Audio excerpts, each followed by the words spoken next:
tarde aos alunos do Instituto Municipal Luiz Viana Neto. Aqui é o professor Matheus Barbosa, professor de Geografia de vocês. E como prometido, né, pela interrupção da aula devido aos problemas de conexão da internet, eu resolvi gravar um vídeo aqui para resumir um pouco, né, sobre a atividade de hoje. Como vocês podem ver aí, né, nós temos o texto de vocês e é importante a gente entender sobre a temática, né, que é a escassez de água e desperdício no mundo.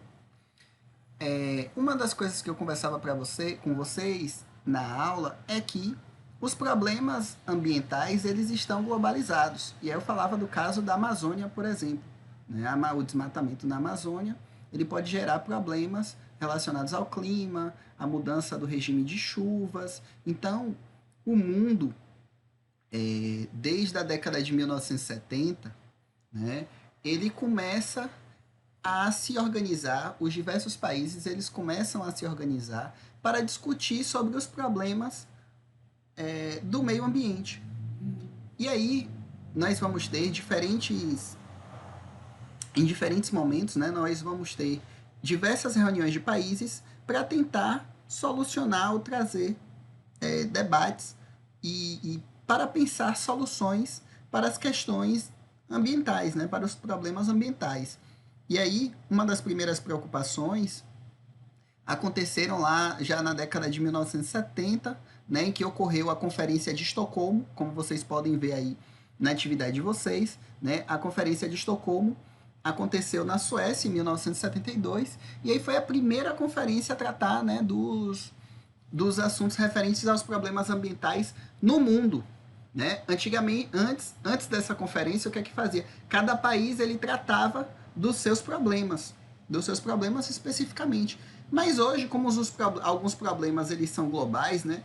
Então, se o Brasil faz alguma coisa, pode interferir no Japão, pode interferir na Rússia. Se esses problemas hoje estão globalizados, isso significa que precisa de uma resposta também global, né? Precisa também de uma solução integrada, de uma solução entre os países de forma cooperativa, né, em que esses países eles cooperem entre eles para que se possa ter uma solução ou uma busca por resolver esses problemas no mundo.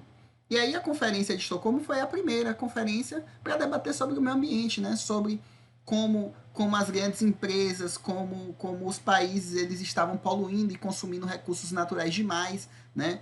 É a partir daí que vem a preocupação com as gerações futuras, né?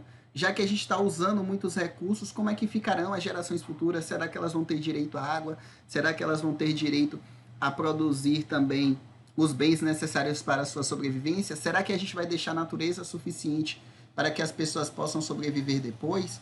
Então, essa primeira conferência de Estocolmo lá na Suécia foi justamente para debater sobre essas questões. E aí, obviamente, não parou por lá. Em 1992, nós tivemos no mundo uma outra conferência, que é a Conferência das Nações Unidas, né? Foi no debate da ONU, que é uma organização internacional importante. Foi nas Conferências das Nações Unidas, ou mais conhecida como ECO 92, né, ocorrida no ano de 1992, lá no Rio de Janeiro, na cidade do Rio de Janeiro. Foi o Brasil que sediou esse evento. E aí a ECO 92 foi importante justamente para debater, né, em que 193 países no mundo, eles sentaram para debater e discutir sobre as questões ambientais. E aí eles prezaram por uma das coisas importantes, que para os países se desenvolver, eles precisam se desenvolver de forma sustentável. E aí entra o conceito de desenvolvimento sustentável, né? É um conceito, obviamente, contraditório. Por que contraditório, né? O desenvolvimento em si, ele acaba consumindo muitos recursos naturais. Então, o que muitas pessoas defendem hoje é que não é possível um desenvolvimento grande, né? um grande desenvolvimento sem ter sustentabilidade, sem ter formas de preservar a natureza, que são coisas como que se defendem que são coisas antagônicas ou coisas opostas, né? Então é importante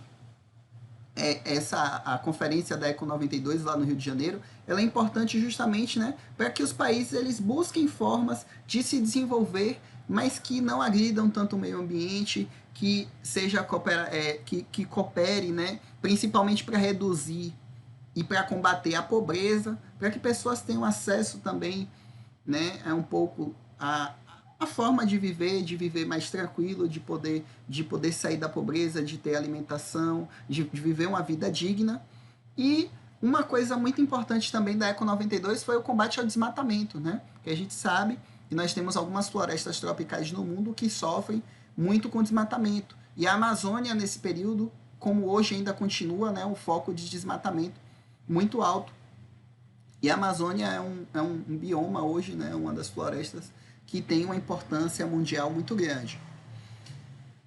Para além da Eco 92, lá em 1992, em 1996 também, não tem no texto isso especificamente por causa do tamanho do texto que tem que mandar para vocês, mas teve uma outra conferência que foi em 1996, né, e que foi assinado um documento chamado Protocolo de Kyoto, lá no Japão. Esse Protocolo de Kyoto, ele é um documento, né, assinado por diversos países para controlar as emissões de gás carbônico para a atmosfera, né? E essa emissão de gás carbônico, se a gente reduz a emissão de gás carbônicos para a atmosfera, a gente reduz, né, o poder do efeito estufa. Ou seja, os gases atmosféricos, eles não vão reter tanto calor na Terra, né? A gente não vai aumentar a quantidade de retenção de calor na atmosfera, ou seja, a Terra ela não vai aquecer tanto. Mas se a gente continuar emitindo gás carbônico e poluindo a atmosfera, com certeza é bem provável, né, que as temperaturas globais elas aumentem. Então, o Protocolo de Kyoto, lá em 1996 no Japão, ele foi importante justamente para conter, né, que a Terra não aqueça bastante pela emissão de gás carbônico na atmosfera. Em seguida, no Brasil, tivemos também em Joanesburgo, na África do Sul, em 2002, uma conferência que foi a Rio mais 10, né? Ou seja, foram 10 anos depois da Eco 92, que debateu também sobre os problemas ambientais. E em seguida, em 2012, no Rio de Janeiro, nós sediamos também de novo a Rio mais 20, que foi justamente, né, 20 anos depois dessa conferência da Eco 92, foram 20 anos depois, que era justamente buscar o compromisso dos estados, né, em reafirmar o compromisso dos estados com essa sustentabilidade global e conservar a natureza. Né? Sustentabilidade em que sentido, professor? No sentido de não degradar a natureza, de buscar meios de redução de poluição, de buscar meios também de revitalizar os seus rios, de combater a pobreza. Então, uma das coisas importantes que não deu tempo de falar na aula, porque a aula caiu, foram justamente sobre essas grandes conferências. Né? E ao final também, eu iria comentar com vocês que o planejamento e a questão da água, né, e falando do meio ambiente especificamente no que tange a água, né, no quesito água, a água ele é um bem, um recurso natural que é muito escasso no mundo. Né? Eu falei para vocês que a água é um bem que não é distribuído igualmente, e isso faz com que muitas pessoas elas briguem e que muitos países briguem entre si pela água. E aí a água já é um bem que se tem brigas desde o período da antiguidade, né? Já há guerras, já há disputa pela água desde o período da antiguidade. E se vocês estudam, e se vocês estudaram história com o professor Alain, com certeza vocês viram sobre a questão do rio Tigre e do rio Eufrates lá na Mesopotâmia. Hoje a atual Mesopotâmia, né, ocupada principalmente lá pela Turquia, pelo Iraque, né? Hoje ainda essas áreas elas são áreas de conflitos pela água, porque são locais desérticos, mas que tem uma fonte ali, tem um rio perene, né, que fica ali constante todo dia. Então a água ali é como se fosse ouro, né, para essas pessoas sobreviverem. Então o controle da água é importantíssimo para a vida dessas pessoas. Um outro exemplo que eu trouxe também, né, mas isso está relacionado ao planejamento, e é o planejamento do Estado e também aos conflitos de água, foi a questão do Mar de Aral na Ásia. Né? Entre o Uzbequistão e o Cazaquistão, vocês estão vendo aqui nessa imagem, por exemplo, são imagens de tempos distintos, né? Vocês vão perceber que a água do Mar de Aral está secando, né? Ah, professor, mas isso aí, como assim Mar de Aral, né? O Mar de Aral, ele fica na Ásia, ele teve esse nome de mar por causa do seu tamanho na época, mas geograficamente ele não é um mar, é um lago, né? Um lago, é uma lagoa, na verdade, né? De água salgada. E aí, o que que acontece?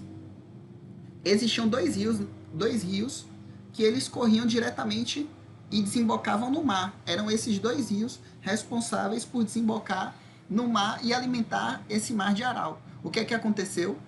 Em 1960, a União Soviética, que hoje é a atual Rússia, né, ela desviou dois rios para utilizar como água, né, a água como irrigação de suas plantações de algodão. E aí para fazer suas atividades econômicas, né, principalmente a plantação de algodão.